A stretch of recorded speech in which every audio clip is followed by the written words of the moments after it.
Hello viewers, welcome to Selvi's time. போன முறை வடிவமைப்புனா என்ன, வடிவமைப்பாளர் அப்படின்னா என்னன்னு பார்த்தோம் இல்லையா? இப்போது வடிவமைப்போட மூலக்கூறுகள் என்னன்னு பார்க்க போகிறோம். ஒரு வடிவமைப்பு சரியான வடிவமைப்பாக இருக்கணும்னா வடிவமைப்பு மூலக்கூறுகள் கரெக்டாக இருக்கணும். அடுத்தது வடிவமைப்பு நியதிகள் கரெக்டாக இருக்கணும். இது ரெண்டும் தான் ரொம்ப முக்கியம். ஃபஸ்ட்டு வடிவமைப்பு மூலக்கூறுகள் அப்படின்னா என்னென்னு பார்க்க போகிறோம். வடிவமைப்போட மூலக்கூறுகள் மொத்தம் 5 இருக்குது.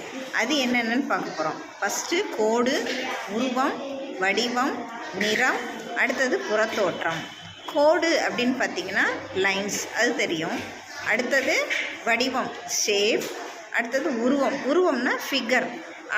4th ஒன் கலர் நமக்கு தெரியும். ஒரு ட்ரெஸ்ஸோட கலர் எப்படி இருக்கணும் அப்படிங்கிறத நம்ம ஃபைனலாக கரெக்டாக சூஸ் பண்ணால் மட்டும்தான் அந்த ட்ரெஸ் நல்லாயிருக்கும் இல்லையா? இந்த லாஸ்ட் ஒன் அப்பியரன்ஸ் கரெக்டாக இருக்கணும். இந்த 5ம் சேர்ந்தது தான் வடிவமைப்போட மூலக்கூறுகள்.